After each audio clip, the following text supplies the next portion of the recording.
Welcome back again. This is Videy. You watch VDDiki Government Jobs channel. Guys ఇది ఇంకొక latest bank job update అయితే వచ్చింది. మనకి 10th pass అయిన వాళ్ళందరూ చక్కగా అప్లై చేసుకునే విధంగా బ్యాంక్ ఆఫ్ బరోడా వాళ్ళు ఏం చేశారంటే మనకి ఆఫీస్ అసిస్టెంట్ రోల్కి ప్రెజెంట్ అయితే హైరింగ్ అయితే అండ్ నోటిఫికేషన్ అయితే రిలీజ్ చేశారు గైస్. ఓకే, అరౌండ్ 500 వేకెన్సీస్ ఉన్నాయి కాబట్టి క్లియర్గా డీటెయిల్స్ చూసి ఎవరైతే 10th పాస్ అయిన క్యాండిడేట్స్ ఉన్నారో వాళ్ళందరికీ కూడా అప్లై చేయడానికి అయితే మ్యాక్సిమం ట్రై చేయండి. సో మీకు యూజ్ అవ్వకపోయినా వేరే వాళ్ళకైనా యూజ్ అవుతుంది. సో తప్పకుండా ఈ యొక్క వీడియోని ఎక్కువ మందికి షేర్ చేయండి. 10th పాస్ అయిన వాళ్ళు, సో ఎవరైతే ఆఫీస్ అసిస్టెంట్స్గా జాబ్స్ చెక్ చేస్తున్నారో వాళ్ళందరికీ కూడా యూజ్ అవుతుంది గైస్. మిస్ అవ్వకుండా షేర్ చేయండి. ఇది న్యూ ఛానల్, మన యొక్క వీదటికి మెయిన్ ఛానల్కి ఇది ఒక third channel guys. Government job అప్డేట్సే ఈ యొక్క పర్టికులర్ ఛానల్ రోల్ అవుతుంది కాబట్టి తప్పకుండా సబ్స్క్రైబ్ చేసుకోండి. కింద సబ్స్క్రైబ్ చేసుకొని పక్కన బెల్ ఐకాన్ కనిపిస్తుంది, దాన్ని మీకు ఇచ్చేసి ఆల్ ప్రెస్ చేసి పెట్టుకోండి. ఎక్కువ మంది government job aspirants, bank job aspirants చాలామంది ఉంటారు, పిఎస్యూ జాబ్స్ ప్రిపేర్ అవుతుంటారు. వాళ్ళందరికీ కూడా మన ఛానల్ని షేర్ చేయండి, మర్చిపోవద్దు. ఓకే, ఇప్పుడు బ్యాంక్ ఆఫ్ బరోడా నుంచి వచ్చిన ఆపర్చునిటీ చూసేద్దాం. Let's start. గ్రేట్, మీరు ఇక్కడ చూడొచ్చు, ఇక్కడ బ్యాంక్ ఆఫ్ బరోడా యొక్క అఫీషియల్ పేజ్లో మనం అయితే ఉన్నాం. సో అప్లికేషన్ పేజ్ మాట ఇది. సో ఇక్కడ ఇచ్చారు మనకి 3rd మే నుంచి స్టార్ట్ అయింది, 23rd మే వరకు ఈ యొక్క అప్లికేషన్ ఎండ్ అవుతుంది. అప్పుడు లోకల్లా మీరైతే రిజిస్ట్రేషన్ అయితే కంప్లీట్ చేసుకొని ఫాస్ట్గా అయితే అప్లై అయితే చేసుకోవాలి. సో ఇక్కడ చూడండి మనకి క్లోజర్ మనకి 23rd మేకి క్లోజ్ అయిపోతుంది ఈ యొక్క అప్లికేషన్.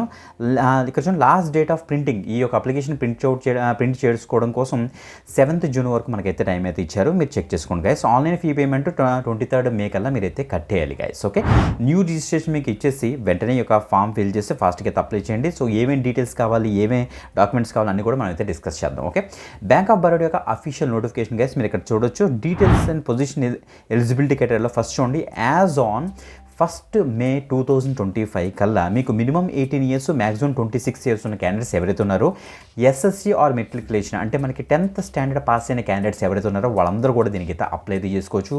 ఆఫీస్ అసిస్టెంట్ ప్యూన్ రోల్కి ప్రజెంట్ నోటిఫికేషన్ అయితే రిలీజ్ చేశారన్నమాట. అరౌండ్ 500 వేకెన్సీస్ ఉన్నాయి, మీరు ఇక్కడ చెక్ చేసుకోవచ్చు. ఓకే, సో ఇక్కడ చూడండి మనకి ఇచ్చారు profession in local language of the state or union territory ఇచ్చారు. అంటే మనం ఏపీ తెలంగాణకి మనం అప్లై చేసుకుంటాం కాబట్టి మనకు లోకల్ లాంగ్వేజ్ అంటే మనకి తెలుగు వస్తుంది. సో తెలుగు వారికి మంచి ఛాన్స్ అనమాట 10th పాస్ అయిన వాళ్ళకి. ఓకే, క్లారిటీ వచ్చిందని ఇది ఎక్స్పెక్ట్ చేస్తున్నాను. సో ఫస్ట్ డీటెయిల్స్ని కూడా నీట్గా ఎక్స్ప్లోర్ చేద్దాం. బ్యాంక్ ఆఫ్ బరోడా నుంచి ఇక్కడ recruitment of office assistant on regular basis in subordinate cadre in bank of Baroda అని మెన్షన్ చేశారు. నేను ఆల్రెడీ డేట్స్ స్టార్టింగ్లోనే చెప్పాను, మీరు ఇక్కడ చెక్ చేసుకోవచ్చు. ఇప్పుడు నెంబర్ ఆఫ్ వేకెన్సీస్ 500 అన్నాను కదా. సో స్టేట్ వైజ్ అసలు vacancies and category wise vacancies అన్ని కూడా క్లియర్గా ఇచ్చేసారు. SC, ST, OBC, EWS, unreserved category and PWD and excess categories అంతా కూడా మనకి ఇక్కడ ఇచ్చేసారు. ఇక్కడ ఆంధ్రప్రదేశ్ కృష్ణ మనకి అయితే 22 వేకెన్సీస్ అయితే ఉన్నాయి. ఇంకా కరెక్ట్గా ఇంకా కిందకు వచ్చేసి మనకి తెలంగాణ చూస్తే 13 వేకెన్సీస్ అయితే ఉన్నాయి. కానీ ఒక విషయం గుర్తుపెట్టుకోండి, మీరు వేరే స్టేట్కి అప్లై చేస్తుంటే ఆ యొక్క స్టేట్ యొక్క లోకల్ లాంగ్వేజ్ మీకు అయితే వచ్చి ఉండాలి. వస్తే మీరు ఆ స్టేట్ కూడా మీరు అయితే అప్లై చేసుకోవచ్చు. 500 వేకెన్సీస్ ఉన్నాయి, మీరు ఇక్కడ చెక్ చేసుకోండి. రూల్స్ అండ్ రెస్పాన్సిబిలిటీస్ మనకు తెలుసు కదా. So bank of Baroda banks మనకి ఆఫీస్ అసిస్టెంట్స్ ఉంటారు. సో ప్రజెంట్ క్లరికల్ క్యాడర్ దగ్గర నుంచి మొత్తం మేనేజర్ వరకు కూడా ఇన్ బిట్వీన్ జరిగే ట్రాన్సాక్షన్స్ అన్ని కూడా అక్కడ వర్క్స్ అన్ని కూడా చూసుకుని ఉంటారు కదా. ఆ ఆఫీస్ అసిస్టెంట్ వర్క్స్కి ప్రజెంట్ హైరింగ్ జరుగుతుంది అనమాట. స్కేల్ ఆఫ్ పే చూడండి 19,500 నుంచి మనకి 37,815 వరకు బేసిక్ పే వేరీ అవుతుంది గైస్. సో దాంతోపాటుగా మనకి బేసిక్ పేతో పాటు ఇక్కడ ఇచ్చారు చూడండి DA, HRA, CCA, special allowance, transportation allowance, special pay, leave fare concession, leave encashment ఉంటుంది, గ్రూప్ మెడికల్ ఇన్సూరెన్స్ ఉంటుంది, ఆర్ సెల్ఫ్ అండ్ డిపెండెంట్స్కి medical aid, gratuity, defined contribution, pension scheme base చేసుకున్న అన్ని బెనిఫిట్స్ కూడా కలుపుకొని మన దగ్గర ఒక 30,000 ప్లస్సే మనకి పర్ మంత్ ఇనిషియల్గానే మనకైతే వస్తుందన్నమాట. మంచి అప్డేట్ ఇది మాత్రం. సో తప్పకుండా ట్రై చేయండి. ఎలిజిబిలిటీలో మనం ఇండియన్ అయితే ఉండాలి. సో దాంతోపాటు ఏజ్ క్రైటీరియా మనకి ఆల్రెడీ 18 నుంచి మనకి ఇక్కడ ఫస్ట్ చెప్పాను చూసారా, 18 to 26 జనరల్ కేటగిరీకి ఉండాలనేసి. అదే మీకు ఫర్ ఎగ్జాంపుల్ రిజర్వేషన్ ఉందనుకోండి, ఎస్సీ ఎస్టీ వాళ్ళకి ఏమో 5 years ఏజ్ రిలాక్సేషన్ ఉంటుంది, ఓబీసీ వాళ్ళకి ఏమో 3 years, నెక్స్ట్ పీడబ్ల్యూబీడీ క్యాండిడేట్స్కి ఏమో 10 years అయితే ఉంటుంది. దాన్ని బట్టి మీరు ఇక్కడ చెక్ చేసుకొని అప్లై అయితే చేసుకోవచ్చు. ఇక్కడ ఇచ్చారు చూడండి మనకి లొకేషన్ ఆఫ్ పోస్టింగ్ చూస్తే the place of posting will be depend upon the banks requirement from time to time. So చెప్పాలంటే మనకి మన స్టేట్కి అప్లై చేస్తాం కాబట్టి ఏపీలోని లేకపోతే తెలంగాణలోని మనకి దగ్గరలో ఉన్న బ్యాంక్ ఆఫ్ బరోడా ఈ యొక్క బ్యాంక్స్లోని మనకైతే వీళ్ళైతే ఇస్తారన్నమాట. సో బేస్ ఉంది బ్యాంక్ రిక్వైర్మెంట్ కూడా మెన్షన్ చేశారు. సెలెక్టర్ క్యాండిడేట్స్ మనకి ప్రొబేషన్ పీరియడ్ ఒక 6 months అయితే ఉంటుంది. ఫస్ట్ ప్రొబేషన్ పీరియడ్ అంటే ట్రైనింగ్ పీరియడ్ అనమాట. ప్రాపర్గా మనకి అంత ట్రైనింగ్ అంతా కూడా వాళ్ళైతే ప్రొవైడ్ చేస్తారు. సో గైస్ వన్స్ మీరు అప్లై చేసిన తర్వాత సో అసలు సెలక్షన్ ప్రాసెస్ ఎలా జరుగుతుంది అనేసి ఇక్కడ ఇచ్చారు చూడండి ఒకసారి. ఫస్ట్ ఆన్లైన్ టెస్ట్ మనకైతే పెడతారన్నమాట. లోకల్ వెనాక్యులర్ లాంగ్వేజ్ టెస్ట్ అంటారు దాన్ని. అంటే మన తెలుగు లాంగ్వేజ్ గురించి వీళ్ళైతే టెస్ట్ పెడతారన్నమాట. So candidates qualifying and passing online test passing నేచర్లోనే అయితే ఉంటుంది, మనకి ఇక్కడ చెక్ చేసుకోవచ్చు. However number of eligible applicants received is large కనుక ఉంటే, సో ఇక్కడ ఏమి ఇచ్చారంటే మనకి ఇక్కడ ఇచ్చారు. So based on the multiple choice డిస్క్రిప్టివా లేకపోతే సైకోమాటిక్ టెస్ట్ ఆ గ్రూప్ డిస్కషన్ అనేసి తర్వాత డిసైడ్ అవుతుందని చెప్తున్నారు. ఫస్ట్ ఒక ఆన్లైన్ టెస్ట్ అసలు ఎలా ఉంటుంది అని ఇక్కడ చెక్ చేస్తే knowledge of English language, so English language అసలు ఎంతవరకు వచ్చు, కొద్దిగా అండర్స్టాండ్ చేసుకోగలుగుతున్నారా లేదా అనేసి దాని బేస్ మీదే ఉంటుందన్నమాట, అంత కంగారు పడక్కర్లేదు. సో 25 క్వశ్చన్స్ ఉంటాయి 25 మార్క్స్కి. నెక్స్ట్ జనరల్ అవేర్నెస్ మనకు తెలిసి ఉండాలి, 25 క్వశ్చన్స్ 25 మార్క్స్కి. ఎలిమెంటరీ అర్థమెటిక్ కూడా ఉంటుంది, సో 25 క్వశ్చన్స్ 25 మార్క్స్కి. సైకోమెట్రిక్ రీజనింగ్ ఉంటుంది 25 క్వశ్చన్స్ 25 మార్క్స్కి అన్నమాట. ఓకే, సో టోటల్గా 100 క్వశ్చన్స్ ఉంటాయి, 100 మార్క్స్ ఉంటుంది. సో ఈ యొక్క మీడియం ఆఫ్ టెస్ట్ మనకి ఇంగ్లీష్లో అయితే ఉంటుంది, మ్యాక్సిమం ఇంగ్లీష్ సెలెక్ట్ చేసుకుని రాసుకోండి.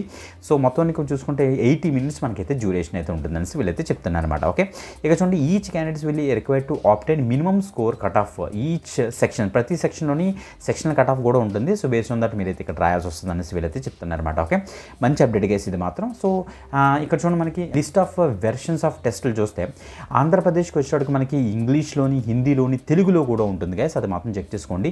లోకల్ లాంగ్వేజ్ మనకి తెలుగు, ఉర్దూ అని మెన్షన్ చేశారు. ఇంకా తెలంగాణకు వచ్చేటప్పుడు ఇలా కిందకు వచ్చేస్తే మనకి మెన్షన్ చేశారు, తెలంగాణలో కూడా ఇంగ్లీష్ ఉంది, హిందీ ఉంది, తెలుగు ఉంది, ఉర్దూ కూడా వీళ్ళైతే ఇంక్లూడ్ అయితే చేశారన్నమాట. ఓకే, సో బెస్ట్ పార్ట్ అని చెప్తున్నాను. వన్స్ ఆన్లైన్ అప్లికేషన్స్ అయిపోయిన తర్వాత ఈ టెస్ట్లో కనుక క్వాలిఫై అయితే ఒక ఇంటర్వ్యూ పెట్టి మిమ్మల్ని అయితే తీసుకుంటారు. అండ్ ఇక్కడ క్లియర్గా మెన్షన్ చేశారు penalty of wrong answers, there will be penalty of wrong answers in all sections for each questions, for each wrong answers have been given in the candidate of 0.25 marks అని ఇచ్చారు. అంటే 1/4 mark మనకైతే cut off అయితే అవుతుంది, అంటే 4 wrong answer రాస్తే 1 mark అయితే పోతుంది, చెక్ చేసుకోండి గైస్. ఓకే, ఇంకా examination online test centre examination విషయానికి వస్తే ఇక్కడ చూడండి మనకి అంటే టెస్ట్ సెంటర్కి వస్తే ఇక్కడ మనకి యూజ్ అయ్యేది విశాఖపట్నం ఉంది, మన తెలుగు వాళ్ళు బెంగళూరులో ఉంటారు, బెంగళూరు కూడా ఉంది. సో దాంతోపాటుగా చెన్నై ఉంది, సో చెన్నైతో పాటుగా మనకి గుంటూరు ఆర్ విజయవాడ ఉంది, హైదరాబాద్ కూడా ఉంది, మీరు ఇక్కడ చెక్ చేసుకోవచ్చు గైస్. మొత్తం ఈ యొక్క టెస్ట్ సెంటర్స్కి వెళ్ళి మీరైతే ఆన్లైన్ టెస్ట్ అయితే అటెంప్ట్ చేయాల్సి వస్తుంది అనమాట. ఓకే, కట్ ఆఫ్ మార్క్స్ అంతా కూడా సెక్షన్ వైజ్ ఉంటుంది, మీరు ఇక్కడ చెక్ చేసుకోవచ్చు. ఇక application fee and intimation charges విషయానికి వస్తే గైస్ ఇక్కడ చూడండి మనకి 600 రూపీస్ వీళ్ళైతే ఛార్జ్ చేస్తున్నారు, plus applicable taxes and payment gateway charges అన్నీ కలుపుకొని ఎవరికి జనరల్, ఈడబ్ల్యూఎస్ అండ్ ఓబీసీ క్యాండిడేట్స్కి 600 రూపీస్ అయితే ఛార్జ్ చేస్తున్నారు. అదే మీరు ఎస్సీ, ఎస్టీ, పీడబ్ల్యూబీడీ, ex service man, so women candidates ఎవరైతే ఉన్నారో వాళ్ళకి 100 rupees plus application tax and payment gateway charges అయితే వీళ్ళైతే తీసుకుంటారన్నమాట. మీరు ఇక్కడ చెక్ చేసుకోండి. ఇది ప్రీ ఎగ్జామినేషన్ రిక్రూట్మెంట్ ట్రైనింగ్ కూడా ఎస్సీ, ఎస్టీ, పీడబ్ల్యూబీడీ క్యాండిడేట్స్కి అయితే ఇస్తారు ఫ్రీ ఆఫ్ కాస్ట్లోనే. మీరు ఎవరైతే ఆప్ట్ చేసుకున్నారో వాళ్ళ యొక్క లొకేషన్ అన్ని కూడా మీరు ఇక్కడ చెక్ చేసుకోవచ్చు. ఇక హౌ టు అప్లై విషయానికి వస్తే వీడియో స్టార్టింగ్లో మీకు అయితే చూపించాను, డైరెక్ట్గా మనకి వీదటికి లింక్లో అక్కడ కింద అప్లై లింక్ మీకు ఇచ్చేసిన తర్వాత ఆ యొక్క యాక్చువల్ పేజ్లోకి వచ్చేస్తారు. అక్కడ అకౌంట్ క్రియేట్ చేసుకుని మీరైతే రిజిస్ట్రేషన్ అయితే చేసుకుని తర్వాత లాగిన్ చేసి అప్లై అయితే చేయాలి. సో దానికి కావాల్సిన డాక్యుమెంట్స్ అన్ని కూడా మనం అయితే రెడీ చేసి పెట్టుకోవాలన్నమాట. సో జనరల్ ఇన్ఫర్మేషన్ అంతా ఇవ్వాలి, అన్ని కూడా మీరు ఇక్కడ చెక్ చేసుకోండి. సో మేజర్గా చెప్పాలంటే మీ యొక్క photograph, signature and other documents అయితే రెడీ చేసుకోవాలి. సో మీ ఫోటోగ్రాఫ్, దానికి కావాల్సిన లెంగ్త్ ఏంటి, ఏ ఫార్మేట్లో సేవ్ చేసుకోవాలి అన్ని కూడా ఇక్కడ ఇచ్చేసి సిగ్నేచర్ కూడా. సో దాంతోపాటుగా మనకి ఇంకా క్లియర్ కట్ డీటెయిల్స్ ఇక్కడ ఇచ్చారు, ఏమేమి డాక్యుమెంట్స్ మనం అప్లోడ్ చేయాలనేసి. ఎనక్షర్ ఫార్మ్స్ కూడా మనకి ఇందులో ఇచ్చారంటే మనకి caste certificate, education certificate, income certificate అన్నిటికీ కూడా ఫార్మాట్స్ మనకు కావాలి కాబట్టి ఆ యొక్క ఫార్మాట్స్ అన్ని కూడా మనకి ఇక్కడ ఇచ్చేసారు. ఇక్కడ చెక్ చేసుకోండి గైస్. ఇదే పీడిఎఫ్లో టోటల్ 68 పేజెస్ పీడిఎఫ్ ఉంది. మొత్తం క్లియర్ కట్గా చెక్ చేసుకొని తొందరగా అయితే అప్లై చేసుకోండి. అప్లికేషన్ దగ్గరికి వచ్చేటికి ఒక రిజిస్ట్రేషన్ అయితే క్రియేట్ చేసుకోవాలి. మీకు basic information, photo and signature మీరు ఇక్కడ అటాచ్ చేయాలి, డీటెయిల్స్ ఇవ్వాలి, ప్రివ్యూ చెక్ చేసుకోవాలి, నేను చెప్పిన డాక్యుమెంట్స్ అప్లోడ్ చేయాలి, తర్వాత పేమెంట్ చేసి ఫాస్ట్గా అయితే అప్లై చేసుకోండి. మంచి అప్డేట్. ఓకే, వీడియో డిస్క్రిప్షన్ అన్నింగ్స్ ఉంటే అక్కడ నుంచి అయితే యాక్స్ చేయండి. ఇంకొక ఎక్సలెంట్ గవర్నమెంట్ జాబ్ అప్డేట్తో మరి ఇక్కడ దాని తరకు సెలవు. బాయ్.